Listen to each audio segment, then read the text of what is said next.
Now, I wanted to get your thoughts on this quote, guys, because I have to say, whenever Julien Brisebois speaks, I enjoy his quotes because there is a bit of a kind of like he kind of thumbs his nose at you a little bit. And this quote has to do with Nikita Kucherov and the LTIR situation that people will not stop talking about. Okay. Now, here's what he had to say when asked. He said, "We had a player who was injured, needed surgery with about a 5-month expected rehabilitation time. It just so happened with this season, because of extraordinary circumstances, the regular season was only going to last 4 months. So he was able to have the surgery, miss the entire season. We were able to get some cap relief during the season, and he was able to come back a little bit sooner than expected."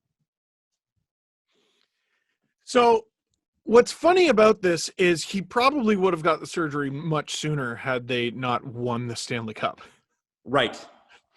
But unfortunately / fortunately for Tampa, they won the Stanley Cup. So they were without a former MVP for the entire season, but they're so good that they still got third in their division without a former MVP. Mm-hmm. After winning the Stanley Cup, basically without their captain, with the exception of 5 shifts. Listen, I think it's curious. It should give everyone pause that Kucherov was on the ice for 6 weeks? And then game 1, he's like, all right, here I am. Isn't that fun? Now he's going to win the Conn Smythe.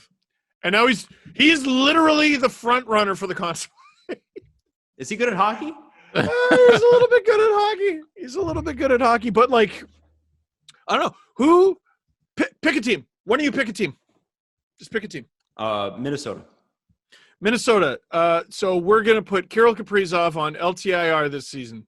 The whole season. And he'll be back game 1 of the playoffs. Well, they wouldn't make it. Exactly. Pick another team. The Kings. Kopitar. We're going to put him on LTIR. We're fucking playing 4D chess here.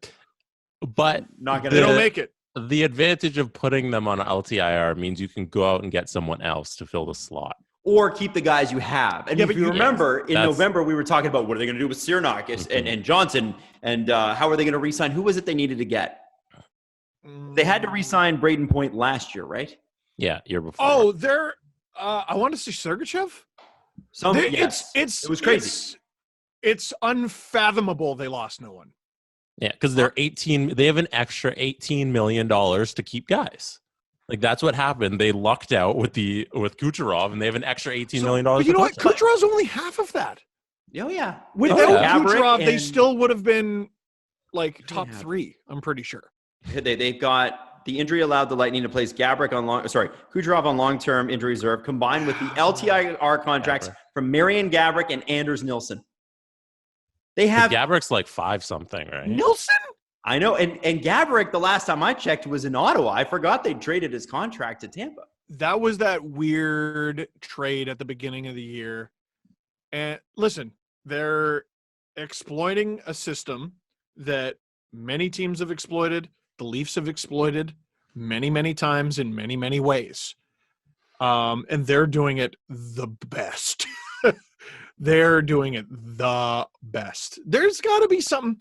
We're trading players who are never going to play again, I think is ridiculous. Why don't we just switch to a luxury to hard tax? I keep saying, and at least, listen, on LTIR, it benefits nobody. Nobody makes more money on LTIR, right? Except for the team that can shoulder $100 million in a pandemic, like Tampa. But what if Tampa had to pay for those contracts and had to pay into league revenues for teams that are hurting right now? I don't understand why there's so much of a pushback against this. It's a perfect system because you allow everybody just to spend the money they want to spend, and you just tax them, and then you get money back. And the whole point is people think, oh, you mean an unlimited luxury tax? No, I do not. What if it was $100 million, but the last $30 million is luxury tax base, and you're paying triple on each dollar? No one has unlimited money. This is the National Hockey League. No, even exactly. Even the Leafs, we've heard, could potentially have some cuts. Mm-hmm. The money, the Leafs are rich by hockey standards, not anybody else's. Right. Yeah, and you just triple every dollar over that what is it now? 81 million. Every dollar over that 81 million to a max of 100 million is just quadrupled. You just make it really, really, really expensive to do it. Yeah. And then if you want to spend that money, then we got extra revenue, and these guys can build these awesome teams. Mm-hmm. Goes into a pool, goes to the teams that are struggling, or goes into the teams that are like, next year we're gearing up, and it's not something we do. We're a small market, but next year we're going to spend into that because we've been waiting and waiting and waiting to do it, and now's the time. Yeah, and baseball and basketball they both have luxury taxes, and it's worked great. Why not the NHL just follow it up? Why not? You know what? The Blue Jays are actually a great example of that. When Rogers bought them, they were the losingest team money-wise in the MLB, and the rules have changed so much since then. I think the Jays used to lose $50 million a year. Wow. $50 million a year for a team that was a non-playoff team. So you think about that, and the revenue sharing. You look at revenue sharing across all sports. The NFL does a great job. I don't understand. I don't get it. I'm not sure why we do this. And Steve, I think you're right. Why do we need to talk about dead contracts being traded? Can't we talk about something fun? It's very silly. And you know what? Like, to Tampa's credit, McElhinney's on a 35-plus contract. Mm-hmm. Patrick Maroon has a no-trade clause. They're still paying Vincent LeCavalier in cash, but there's no cap hit. Jesus. Oh, because the compliance buyout? No way. Till 2026. Oh, my God, you're right. They're paying him in cash. Yeah. Boy, no, LeCavalier's a rich man. Yeah, go to the buyout history of LeCavalier. It's 2027. You know why? Because I have salary selected. The only person with a longer contract than that is Mike Richards from the LA Kings, who somebody has to do a documentary on how the Kings got out from under that deal. The NHL just arbitrarily decided okay. How did that happen? They're just like, all right, not this one. Like, yeah. Except this guy. Yeah, we like you, LA. It's trash. So McElhinney, 35-plus contract. Maroon has a no-trade clause. Killorn has a modified no-trade clause. Tyler Johnson has a no-trade clause, which complicated matters this offseason. Yanni Gourde has a no-trade clause. Andre Palat has a no-trade clause. Stamkos has a no-move, and Kucherov has a no-move. There is an alternate reality where this Tampa Bay Lightning team sucks ass because they can't do anything. They can't move anybody.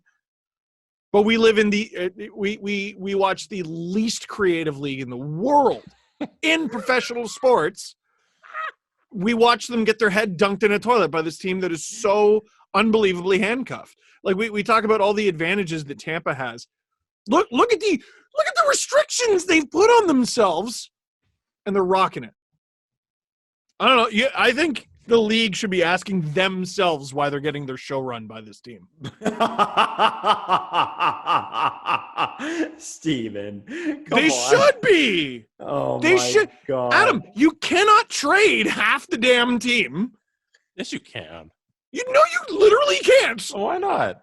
You need their permission.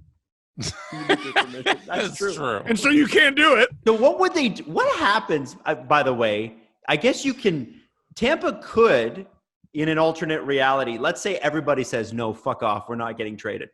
Uh-huh. And they have to go into next year, 10 million over the cap, and everybody's playing. No, they don't have enough. They don't have enough no-move contracts for that to be a situation. Okay, so let's say it did. That just subtracts from the year after, right? If they were to go over the cap? Yeah. That's a good question. Like, I know the caps are in overage, but like, I think if you just spent $200 million and then made yourself ineligible for the next season, I feel like the league would probably fine you. What's the limit there? Because here's the other thing. If you're a team, and why wouldn't you knowingly go out over the cap and bring in, like, let's say you're the Leafs, and you can bring in Dougie Hamilton and Jack Eichel, and you say, fuck it. Who cares? They wouldn't process the transactions. You have to send the transactions into the league, and they would just say no. We're not. Well, then how does anyone go over in the offseason? Because you can go over, I think it's 10% of the cap in the offseason. You're allowed that. That's legal. So if you start filing transactions to the league that are over that limit, they're just going to say no. You're being an ass. So you can just stand there if you wanted. You could be 10% over the cap, and then when the season begins, just go and fold your arms and stand there and go. Guess we're 10% over the cap. No, Gary Bettman's going to call you and get you to stop doing that. With what, his phone? Make me trade someone there, Gare. What if I just can. don't? What if I just don't? And you go fuck yourself. Like what? How about you do that? How about you do that? You should trade this guy. You should fuck off. Look at where this conversation is going. Nowhere in a hurry. We're just going to continue to win games. Why do I have to do anything?